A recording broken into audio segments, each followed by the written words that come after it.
Nos jugamos empezar el año con vacuna, pero con una nueva ola encima.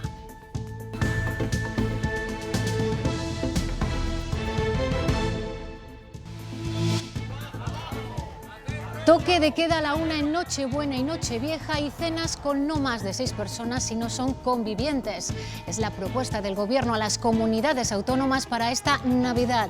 También evitar las reuniones sociales, las cabalgatas, sí podrá haber San Silvestre y limitar al máximo los desplazamientos. Los posibles cierres perimetrales los deja a decisión de las comunidades.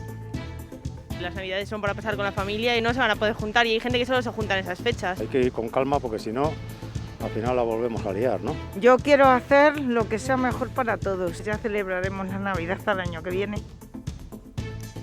Hola, ¿cómo están? Los contagios hoy martes vuelven a bajar, ahí lo están viendo.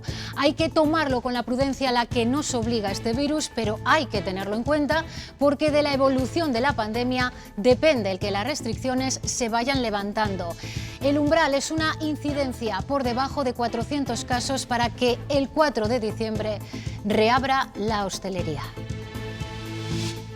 Prevemos que a partir del 3 de diciembre podremos retirar las restricciones adicionales que implantamos el 6 de noviembre en una inmensa mayoría de nuestro territorio.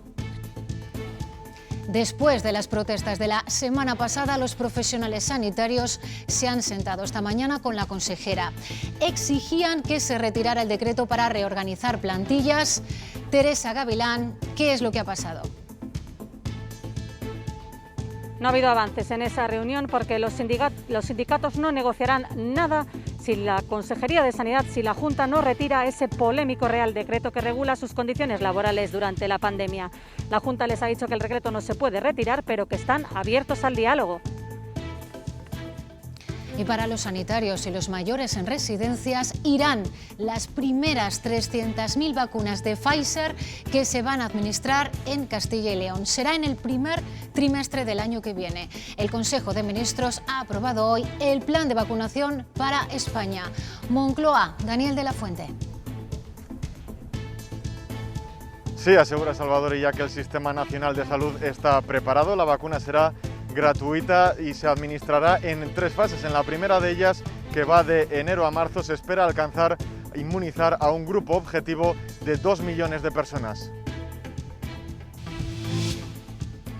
Les anuncio que los residentes y el personal sanitario y sociosanitario en residencias de personas mayores y con discapacidad serán los primeros grupos que se vacunarán frente al COVID-19. Y en cuanto al tiempo, vamos a ver cambiar las tardes suaves y soleadas por las lluvias. Eso sí, la situación nos va a llevar a pasar también frío por las mañanas, ¿no? Menos frío, Alejandra, Menos frío. porque así es, porque se van despejando los cielos, entonces vamos a pasar de tener cielos despejados a tener algunas nubes. Por lo tanto, hoy ya no tenemos tanto calor por la tarde, van llegando ya desde el oeste. Al llegar esas nubes por la noche actúan de tapadera, por lo tanto no se escapa el calor, amanecemos con menos frío. Mañana esas nubes nos dejan también lluvias en el oeste. El diccionario de la Real Academia se actualiza e incluye ya los términos ineludibles en cualquier conversación hoy en día. COVID, coronavirus y desconfinamiento. También recoge otras como fin de o trolear. Luego lo vemos.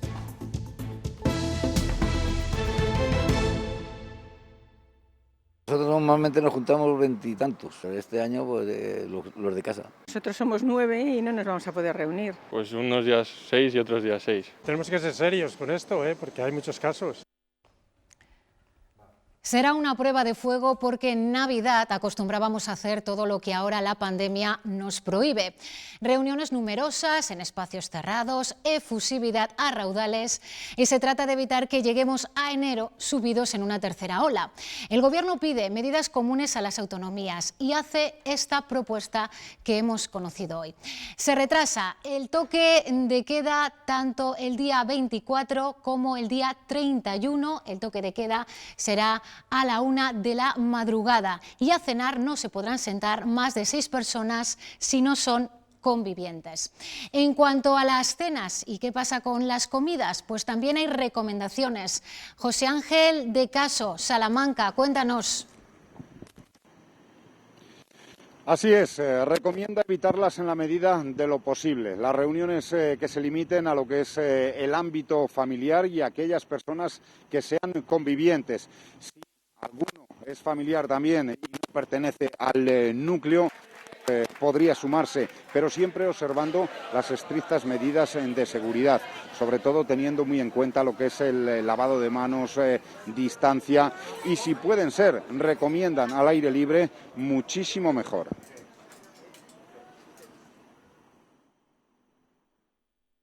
Pues mira, todavía no lo sé, pero bueno, en casa de mi hija, la de aquí, los hijos recién fuera, y entonces vamos a ser 4. Siempre vienen los hijos, somos 8, así que habrá que partirlo.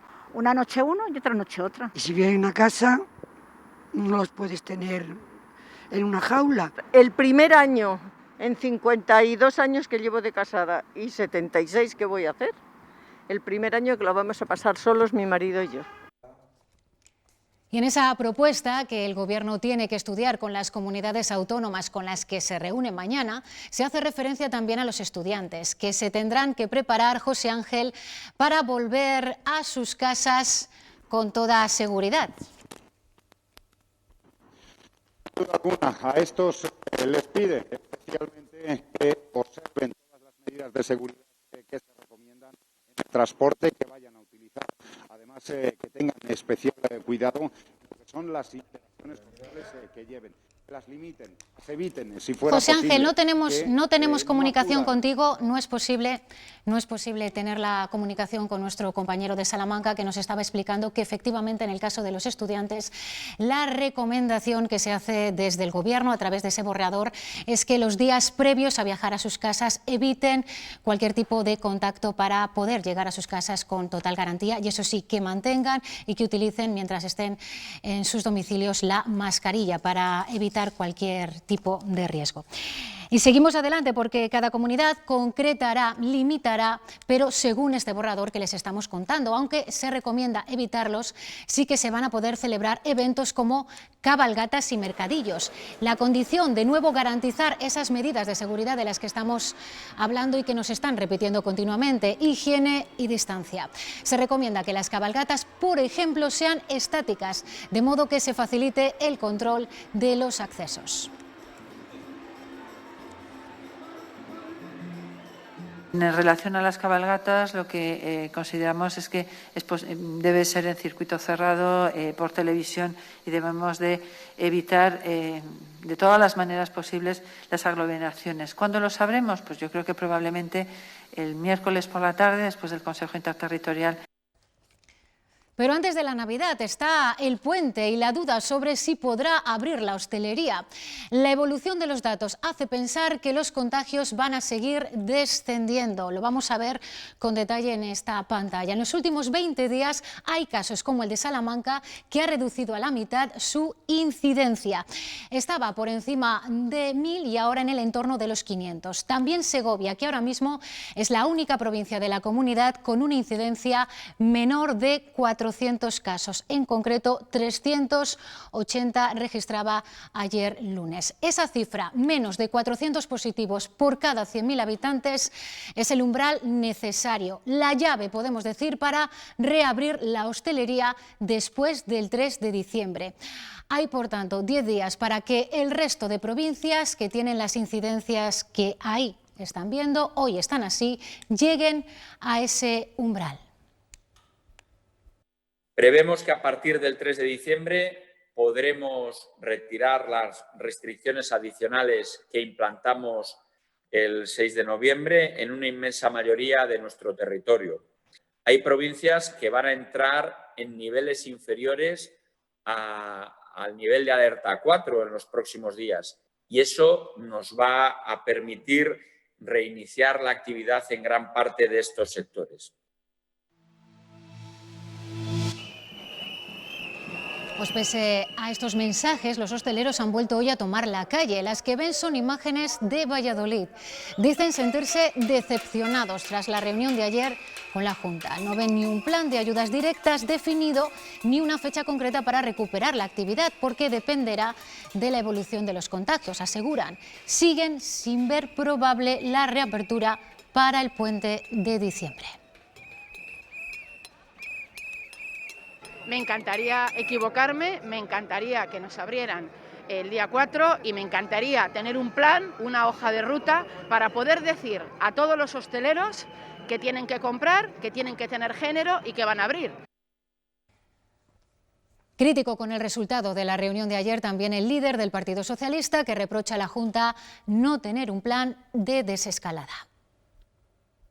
Se reunieron para decirles que siguen sin plan, que siguen sin un plan para la desescalada que les dé certidumbre, certezas a todo el sector de la hostelería y del comercio, y que siguen sin aprobar una sola ayuda para ningún sector afectado, ni hostelería, ni comercio, ni trabajadores en ERTE, ni empresas, ni familias, desde el mes de marzo.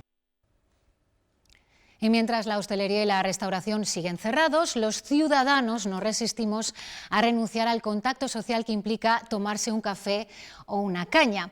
Aprovechamos el takeaway autorizado para seguir ocupando la calle en pequeños grupos. Una pollata a la vuelta de una esquina o un árbol son los nuevos veladores en pandemia y no está permitido. Los vasos de cartón son ya un habitual de las mañanas. El café para llevar es un parche para los hosteleros que deciden ofrecer este servicio. Un negocio hostelería no se sostiene vendiendo cafés para llevar. Es decir, incluso si me apuras, la comida para llevar. El dilema es abrir y tener a la clientela habitual o cerrar y recibir ayudas. Sabemos que con estar abiertos no vamos a recibir la ayuda, pero bueno, mejor que estar en casa, yo prefiero estar aquí. No hay terrazas, pero se puede ver a la gente consumiendo en las inmediaciones de los locales. Nos basamos en lo que pone la ley, en el BOE, lo que ha dicho la Junta, y de momento, como no hay nada claro, pues no nos aprovechamos de eso, entre comillas. La duda de lo que es legal no se ha despejado. En Ponferrada avisan. Se sancionará si se ve algo que transgreda la normativa. Cuando la situación pues degenere en una acumulación de gente que puede ser un foco de transmisión del COVID, pues tendremos que proceder y aplicar la ley en todos sus términos. El coronavirus ha trastocado un hábito tan nuestro como tomar el café. Al menos queda la oportunidad de pedirlo para llevar. El Consejo de Ministros ha aprobado hoy el plan de vacunación contra el coronavirus que el Gobierno lleva desgranando desde el fin de semana. Ha sido el ministro Illa quien lo ha explicado. Daniel de la Fuente, Moncloa, ¿qué nuevos datos añade a los que ya conocíamos? Pues sabemos que la vacuna será gratuita, voluntaria y que se han establecido 18 grupos poblacionales en base a 4 criterios.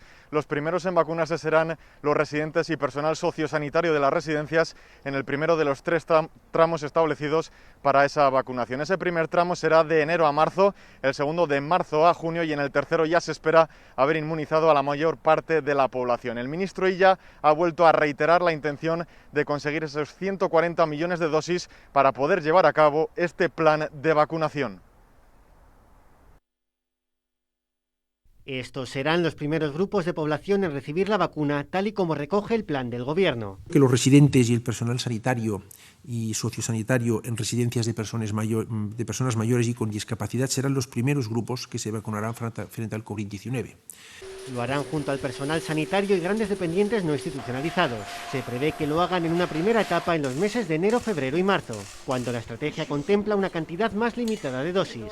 Habrá otras 2 etapas en las que irá aumentando la población vacunada según crezca la disponibilidad. Una que el Gobierno llama de incremento de marzo a junio y una tercera más masiva a partir de verano. De que se pueden lograr mejores resultados de aceptabilidad si la vacuna es voluntaria. El ministro de Sanidad insiste así en el carácter voluntario de la vacuna e incide en su gratuidad. Una vez que se reciba, se va a poner en marcha un plan especial de farmacovigilancia para hacer un seguimiento de todas aquellas personas que han sido vacunadas. En este Consejo de Ministros se ha autorizado la compra de vacunas a Pfizer en el marco de la adquisición de la Unión Europea. Entre esa y otras 6 compañías, el Gobierno calcula que, según los contratos que se han ido firmando, que en España recibamos unos 140 millones de dosis, con las que se podrían vacunar a 80 millones de personas. Al tiempo del Consejo de Ministros, la consejera de Sanidad ha detallado los pormenores de este plan para Castilla y León. La primera vacuna que se administrará en nuestra comunidad será la de Pfizer. Teresa Gavilán, ¿cuándo y en qué número?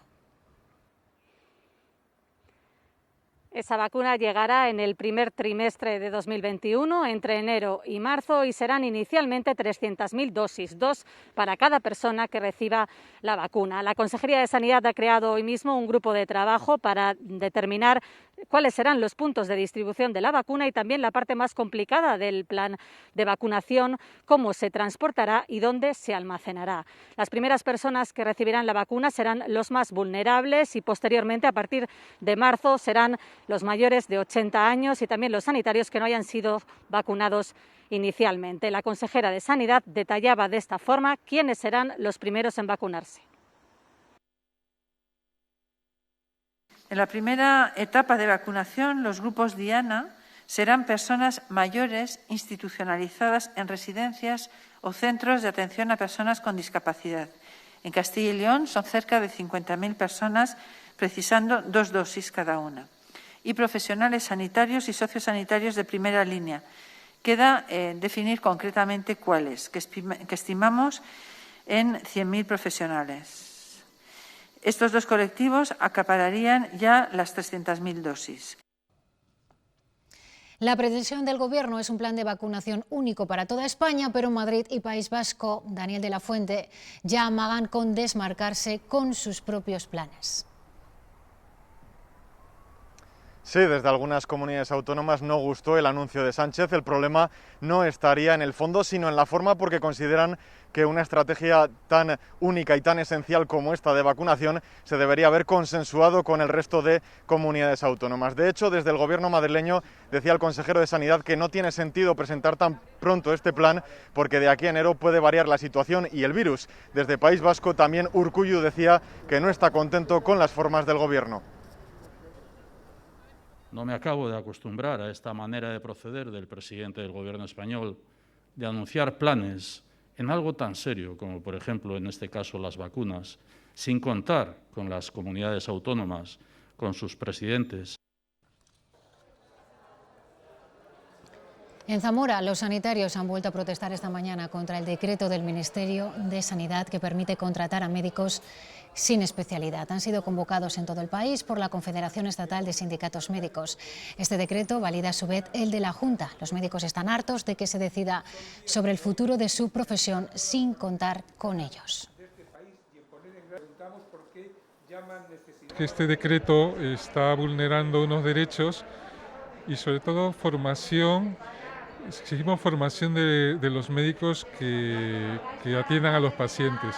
No pueden poner a un especialista de una cosa en otra. Hemos hecho una especialidad durante más de 5 o 6 años, como es en mi caso, y pues me parece que es una barbaridad que una persona que ha terminado medicina pueda empezar a hacer una especialidad de cualquier otro tipo sin tener ninguna experiencia. Y hoy la consejera de Sanidad se ha sentado con los sindicatos sanitarios después de las protestas de la semana pasada por otro decreto, el que permite reorganizar plantillas para adaptarse a las necesidades de la pandemia. Argumentaba la Junta que había habido un error en la comunicación, que el decreto era un paso previo para negociar, pero que no se iba a tomar ninguna medida sin contar con ellos. Teresa Gavilán, ¿cómo ha ido esta reunión? Pues sin muchos avances en la reunión, porque los sindicatos le han pedido a la consejera que retiren ese Real Decreto, y si ese Real Decreto no desaparece, será imposible que puedan negociar esas condiciones laborales de los profesionales sanitarios durante estas semanas de pandemia. La Junta les dice que el Real Decreto no se puede retirar, que mantendrán una reunión con el presidente de la Junta para hacerles llegar sus quejas, pero a los sindicatos no les convence y su postura es inamovible. O retiran el Real Decreto o no hay nada de qué hablar. Parece que la consejera ha comprometido su palabra a que el decreto ese queda en stand-by, no se utiliza y se va a negociar desde la legalidad ordinaria. Nosotros hemos puesto una serie de premisas que evidentemente es no pérdida de derechos. Le hemos solicitado nosotros, primero, una reunión con Alfonso Fernández Mañueco, con el presidente de la Junta, y con ella, porque son los que han expresado esa intención de negociar, y además para trasladarle al presidente que lo que queremos es que se retire ese decreto. Y lo veíamos al comienzo, hoy Castilla y León registra un mínimo en el número de casos. Son 555 más que ayer. Desde el 13 de octubre no se registraba una cifra tan baja.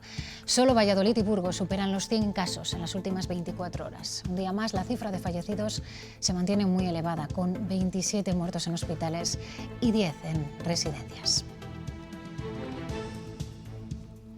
Y tenemos que seguir mirando lo que sucede a nuestro alrededor. En la ciudad china de Tianjin, tras meses de normalidad y sin obligación de utilizar mascarillas, se han registrado 5 casos locales de coronavirus.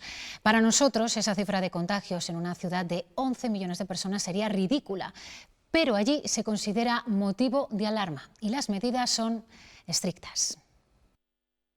Nos llamaron a la puerta y así fue. Nos bajaron abajo, nos tomaron datos, todas las comunidades, todo el edificio. Se habilitaron lugares de campaña donde tomar todos los test a los 4 millones que vivimos. No han salido prácticamente positivos, si no es ninguno, después de todos estos test, y que todo volverá a la normalidad a lo largo de la semana. El presidente de la Junta ha presentado esta mañana la nueva estrategia de emprendimiento de la mujer rural.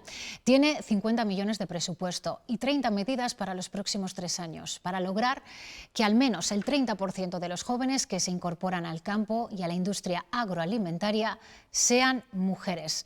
30 medidas que van a beneficiar a 1.000 mujeres, como becas en empresas para recién tituladas, para que el talento femenino sea también un revulsivo del medio rural. Queremos animaros a las mujeres a dar el paso, con ayudas a vuestros proyectos en el medio rural, promoviendo vuestras explotaciones de titularidad compartida con preferencia en las subvenciones, con medidas de formación e inserción laboral como becas en empresas o incluso un Erasmus agrario. Y os damos también más voz y representación, entre otras medidas. Para llegar a todo el medio rural con la máxima conectividad, se ha firmado esta mañana este convenio entre el Ministerio de Transformación Digital y la Junta de Castilla y León. El objetivo es que en 2023 todos los municipios tengan al menos 30 megas y en 2025 todos lleguen a 100 megas. Ahora con 100 megas solo hay un 66%. Junta y Diputaciones invertirán 50 millones de euros. El Gobierno central, 39.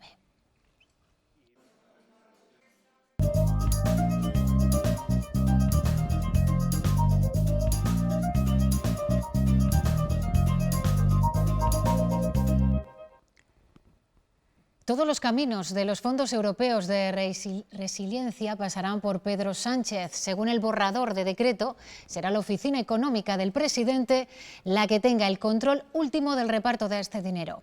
Habrá un comité interministerial con 10 ministros socialistas y uno de Podemos, que será la ministra de Trabajo. Esto ha producido un enfrentamiento con Pablo Iglesias, quien quiere estar presente. También se reducirán los trámites y los controles previos y se creará una ventanilla única en un portal web desarrollado al efecto. Aunque se trata todavía de borradores de trabajo, y esto quiere decir que cuando aparece algún documento en los medios de comunicación tenemos que tener toda la cautela, porque son documentos que se están trabajando y que por tanto pueden sufrir las modificaciones que en este periodo de debate que tenemos al interior del Gobierno se pueda producir en esta materia o en cualquier otra. No solo los consumidores están siendo los afectados por el cierre de las clínicas Dentix, también sus trabajadores. Casi 3.000 en España, cerca de 180 en Castilla y León. Desde el mes de septiembre llevan sin cobrar de manera íntegra su nómina. Ahora están en ERTE esperando a que un juez nombre un administrador concursal. Es una de las pocas esperanzas que les queda, pasar a manos de otra empresa. Sabemos que hay intereses en comprar la compañía, pero hasta que esto no suceda, pues estamos un poco en el limbo esperando a ver qué pasa. Y ese limbo se traduce en un ERTE que se hizo efectivo el pasado 14 de noviembre. La empresa no podía hacer frente a la renovación del seguro de responsabilidad civil que vencía el día 15 y tampoco puede hacer frente a los pagos de los servicios de la empresa de limpieza. A esto hay que añadir lo que se le debe a los empleados de las clínicas. Es evidente que tiene un problema de liquidez, los trabajadores llevamos meses sin cobrar también nuestra nómina. A lo que hay que sumar el estrés al que han sido sometidos. Hemos tenido que dar la cara como trabajadores sin tener incluso nosotros mucha información, porque la empresa no es muy dada a informar a sus trabajadores, la verdad. Se han vivido situaciones tensas, insultos, amenazas, incluso intentos de agresiones. Solo en Castilla y León hay 180 trabajadores afectados por el cierre. No habrá comisión de investigación sobre qué pasó en las residencias de personas mayores durante la primera ola en Castilla y León. Partido Popular y Ciudadanos han registrado en las Cortes un escrito con su rechazo a esta investigación, impulsada por los socialistas y que contaba con el apoyo de Podemos, la Unión del Pueblo Leonés y Por Ávila. Desde la formación morada critican que no se quieran corregir errores. Vergonzoso, abominable e indigno. Es indecente que los partidos que ahora mismo sustentan al Gobierno pues no quieran investigar, no quieran saber en qué se falló, no quieran corregir errores, no quieran mejorar protocolos y no quieran depurar responsabilidades.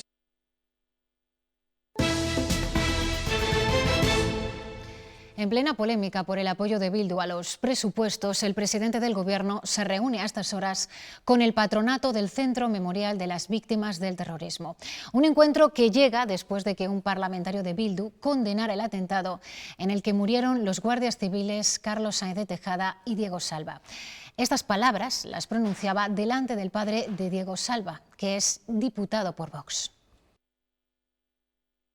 Todo mi respeto, solidaridad y pésame. Y usted, señor Salva, independientemente de lo que yo piense de su formación, que seguramente sea lo mismo que usted piensa de la mía, tiene mi respeto como persona, como todas las personas que están en esta sala, pero como víctima tiene también mi solidaridad personal y profunda. Y fuera de España, y aunque sigue sin reconocer la derrota, Donald Trump ha accedido a comenzar el traspaso de poderes en Estados Unidos. Esta carta de la Administración de Servicios Generales es el paso de su salida de la Casa Blanca. La ha recibido el equipo de campaña de Biden, 2 semanas después de que se declarase al demócrata como vencedor de las presidenciales. Según la ley americana, esta primera comunicación es imprescindible y desencadena toda la maquinaria para el cambio de gobierno.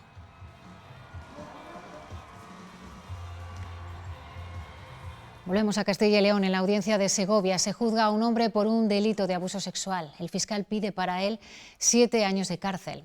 Supuestamente habría violado a una conocida que se encontraba en estado de embriaguez. El acusado se ha declarado inocente, ha señalado que compartieron la fiesta de su cumpleaños durante una noche del 1 de noviembre de 2018 en una céntrica discoteca de la capital, que la chica se marchó a casa pero que después regresó y ambos acabaron en el piso de él. Afirma que se quedó dormido, que no hubo ningún tipo de relaciones, que la chica incluso llegó a vomitar varias veces. En las pruebas biológicas que se realizaron a la víctima se halló ADN del acusado. La víctima ha declarado a puerta cerrada en esta audiencia provincial. Después lo han hecho hasta 6 testigos. Se piden 7 años para él. La defensa ha pedido su absolución y el juicio ha quedado visto para sentencia.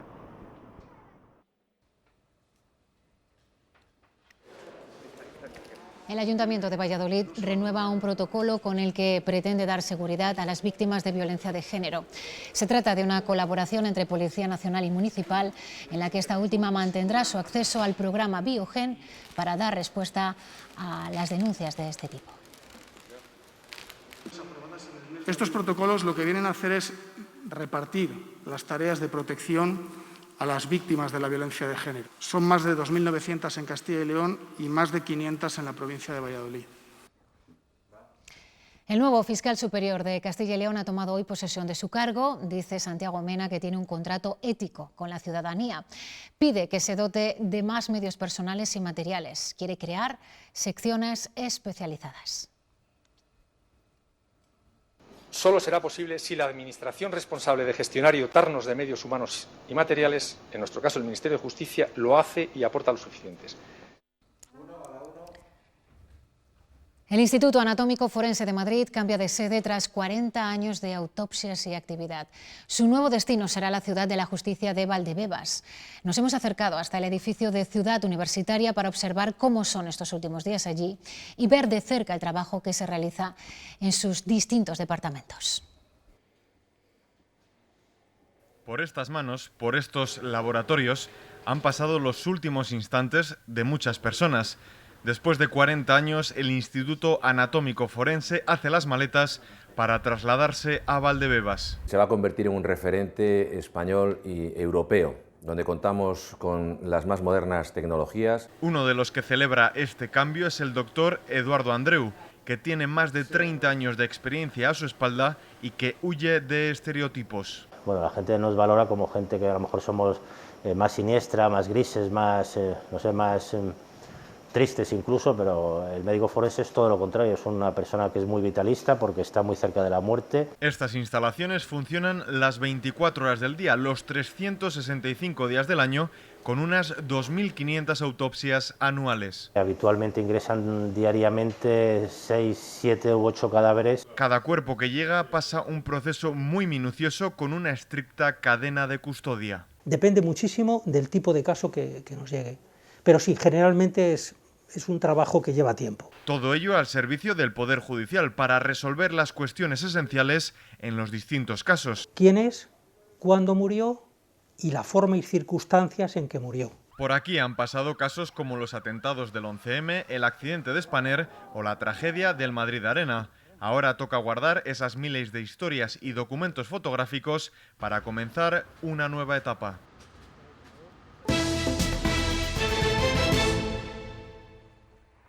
El músico salmantino Juan Delgado Serrano ha conseguido el premio Jóvenes Compositores que otorgan la Fundación SGAE y el Centro Nacional de Difusión Musical. Serrano, de 36 años, se ha impuesto con una pieza sonora que indaga en los ritos populares para pedir lluvia en momentos de sequía. El músico, que recibió el galardón en el auditorio del Museo Reina Sofía, ha recibido encargos para nuevas obras en un momento complicado para las jóvenes promesas. Es muy difícil realmente llegar a estrenar cuando uno es un joven compositor, tiene que entrar en dinámicas de este tipo es muy complejo.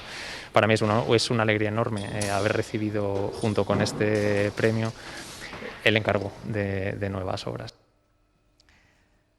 La pandemia entra en el diccionario de la lengua española, que incluye nuevos términos en relación con el tiempo que estamos viviendo.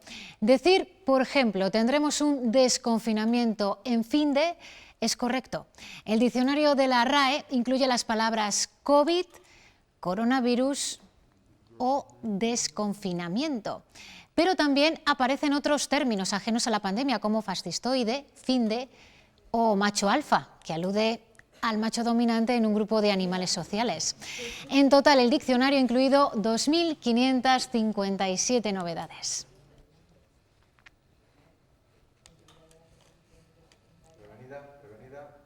Y nos vamos a la Universidad de Salamanca, que ha finalizado uno de sus más complejos proyectos de restauración, que ha devuelto el brillo a su colección de tapices barrocos. 20 años de trabajo minucioso que se han completado con la recepción de las dos últimas obras de la serie. Ahora lucen con todo su esplendor, pero llegar aquí ha sido toda una odisea. Desmontar con todo el cuidado, trasladar, viaje a la Real Fábrica de Tapices y vuelta a Salamanca, relucientes y colocados ya con todos los criterios de seguridad. Son los dos últimos de la serie de tapices flamencos barrocos de la universidad, que faltaban por restaurar. 6 meses para un proceso muy complejo. Necesitamos ayuda precisamente del conservador, del historiador, que nos sitúe en qué momento histórico fueron creados, por qué tipo de taller. Tenemos también el recurso del fotógrafo, tenemos el recurso del químico, tenemos el recurso de los restauradores de tejidos, de los tejedores. Ellos mismos también nos dan mucha información. Vuelta al brillo a piezas únicas del siglo XVII, que en su día engalanaron el viejo estudio para conmemorar un nacimiento real, que fue el nacimiento del príncipe Felipe el Próspero. El claustro de aquí, de Escuelas Mayores, se decoró absolutamente todo, ¿no?, con una serie de tapices. Tapices dispuestos a seguir siendo testigos de la historia. Es todo, ahora llegan los deportes, más información a las 8:30 y en ciltv.es. Les esperamos mañana aquí. Adiós.